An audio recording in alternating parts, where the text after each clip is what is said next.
صوبائی دارالحکومت کوئٹہ میں گران فروشی پر ڈیری فارمز سمیت 10 ملک شاپس دکاندار گرفتار کر کے جیل بھجوا دیے گئے۔ اسسٹنٹ کمشنر کوئٹہ سٹی عطاء المنعم کی نگرانی میں ضلعی انتظامیہ کے عملے نے فقیر محمد روڈ، نیو فقیر محمد روڈ، جان محمد روڈ اور توگی روڈ پر کارروائیاں کیں۔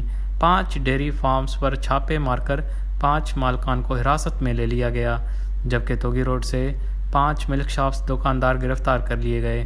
اس موقع پر اے سی کوئٹہ سٹی عطاء المنعم نے بتایا کہ گران فروشوں کے خلاف مہم کے دوران ملک شاپس دکانداروں نے شکایت کی کہ انہیں ڈیری فارمز کی جانب سے مہنگا دودھ فراہم کیا جا رہا ہے اور وہ مہنگا دودھ خرید کر سستا فروخت نہیں کر سکتے، جس کی بنا پر ضلعی انتظامیہ نے ڈیری فارمز کے خلاف بھی کارروائیاں کرنے کا فیصلہ کیا ہے۔